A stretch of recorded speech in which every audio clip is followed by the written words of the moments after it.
called Jimmy and Doug's Farm Club. It was about uploading your music to Interscope, and we would put you on our TV show, and it was fantastic, and it worked.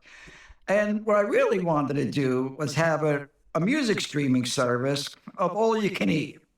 But this was before it was invented. You were talking about the ideal situation before it was actually Yeah, but found. I see online all the time people talk about shit. For those who don't know this guy, this is Jimmy Lovine, co-founder of Beats by Dre. He did it with Dr. Dre, and he's a long-time big fish for the music industry, American music industry, worldwide actually. So, yeah. If anything, if there's anything I can say about this guy is, if he speaks, you should listen. Before it happens, you know what I mean? But that, that's 10% of the game. The game is getting it right. MySpace was ahead of its time, but it lost the race. Mm-hmm.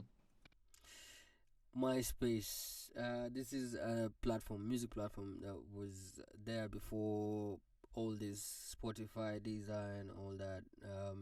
This is one of the OGs music platforms, early 2000s and whatnot. I myself didn't even get the opportunity to use it that much. I came into music while it was getting phased out. Let's continue. So I was very fortunate to be at least early enough to have Apple Music get on the board. I had Beats Music and then went to Apple Music. So we at least we became number two. Daniel, who's extraordinary, had the wherewithal and the ability to get the licenses from a record business that didn't understand at all what he was talking about. The fact that he wrestled those licenses out. It's so, you can prove it, because if you look at those deals are reflective of the iTunes download market, 70-30. That was the same business as the download market. So they just copied that, which is not a great bit model for that. Why? Because you have not enough money in the streaming service in order for it to really live. So they got to now go out and find different versions of revenue, right? And they pay 70% or whatever it is now, 72%, 70-60. I don't know what the negotiations have been since then. And structured in a really odd way, because let's say, for example, you're married, you have 2 kids, and you have a family plan. And this is where it gets interesting. Lock in. You and your wife play The Clash, The Police, etc. But your kids play Drake and Kendrick Lamar all day. Most of the money from your house goes to Drake and Kendrick Lamar. What you're hearing about is that the artists are like, they used to... Hey, so really important thing he's just mentioned up.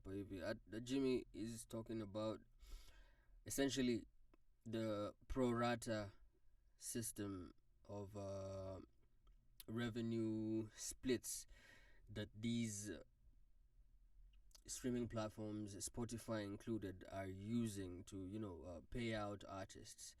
Basically, he's saying that if one household is listening to one household that has both parents and kids and this household is sharing a Spotify premium account, or the packages, the smart packages that Spotify gives out, so if this family is largely listening to Kendrick and Drake because of the kids, even the revenue that was supposed to go to the artist that the parents are listening to, which is maybe not Kendrick or Drake, but whoever these guys are listening to might be the what can I put here, like Backstreet Boys, Mariah Carey, Snoop Dogg, OGs in the music game. And what Jimmy is saying, because of this pro rata system that the streaming services are using to split and pay out money to artists, whatever money was supposed to go to the OGs won't go to the OGs, because more streams are for these two artists that I mentioned. This is just an example, obviously. So the artists with the most streams end up taking away money from the artists who don't have a lot of streams. I don't know, but that's some bullshit, man. That's some bullshit. If I do say so myself, that's some bullshit, man. Anyway, let's go on with this. To be able to earn a living like that.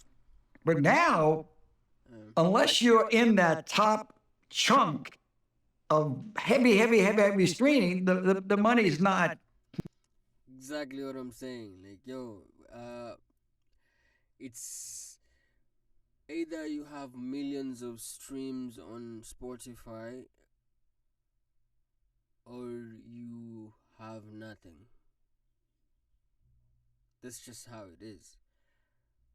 I mean, that's just how it is.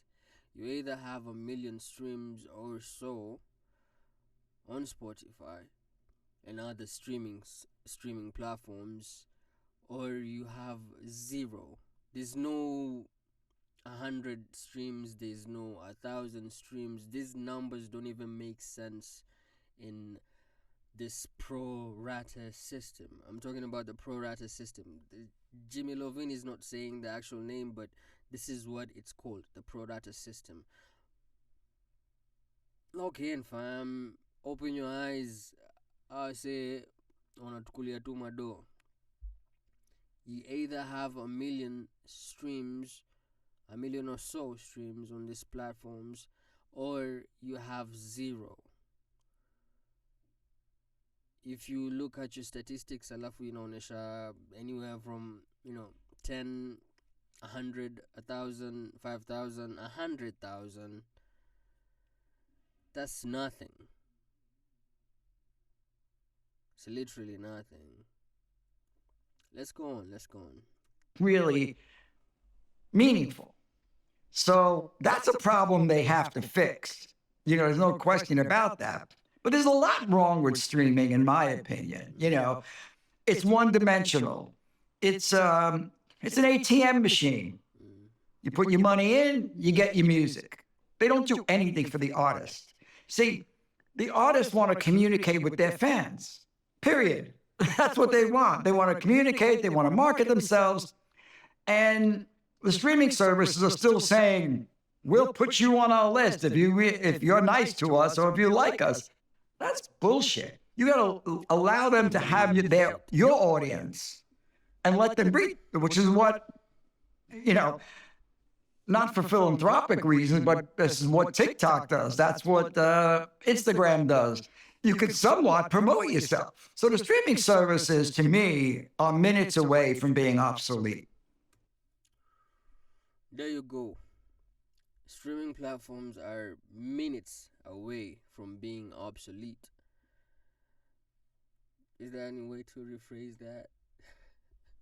Is there any way to say that in a less harsher way? Or should I, kick it up a notch, be even more harsh? Like, yo, these streaming platforms were not created for the artist. They're not helping the artist in it. Okay, kuna vitu kadhaa, like music discovery, like music discovery. Spotify is the biggest place to get discovered in 2026, and it has been that way for a long time now, right? So to get discovered on these platforms, it's easier. They have made it so easy. But to get money from these platforms, I don't think so. I don't think these platforms were built for that reason, to enrich or to sustain the artist. They were built to sustain their creators, to sustain the owners of said platforms. So here's the point. Do we boycott these streaming platforms because we are getting something out of it? The discovery, the discovery, it's free. It's free to get discovered on there. So might as well keep that going. But the whole aspect of you wanting to get a million streams, so you put in all the marketing, all the effort with the content stuff, and yo man, the content stuff. Alafu, you're expecting some sustainable funds from this campaign of yours. I don't think that's working anymore. It's 2026. Let's wake up. Wasanii from Kenya, Nairobi, from Mombasa, Wasanii, just in general, man. Like, let's wake up. Spotify, Apple Music, these are not our platforms. These are their platforms. Think of it this way. It's like social media. Meta lets you create Facebook accounts, Instagram accounts, WhatsApp accounts for free. They are selling something. So you get onto Spotify for more or less for free. You paying the distributor, not Spotify. The distributor is the one who's charging you. Achana na Spotify. Spotify is literally free. It's free to get a Spotify account. So what are they selling? It's not the music. It's the access to your music, man. You pull my music together with millions of other artists' music, and then you charge the smallest amount you can because you're also competing with other streaming platforms. Man, that means whatever you're getting is tayari kidogo, and then you have to split that with other artists, and then you remember this is not just an equal sharing system. This is pro rata, where the winner takes all. Sisi wengine sote hapo hivyo, we're just wondering, where does this go? Where does this end? Ladies and gentlemen, this ends with us building our own platforms, direct to consumer, offering your music directly to whoever cares about it, man. It's not even just the fans. Whoever cares about it, whoever cares to listen, send it directly to them.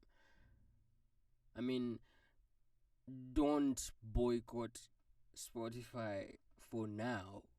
I mean, it's still there for now. Use it. So get discovered on there, but have this one place where you can take your people, take your listeners to, so that they can experience you, experience your music, have a connection between you and them, if that makes any sense. I didn't want this to go any longer than that. I'm already past the limit. I don't like talking, but this has got me fired up. So this has been D Boy from Respect Media Studios. We shall meet again. Peace. Because of that.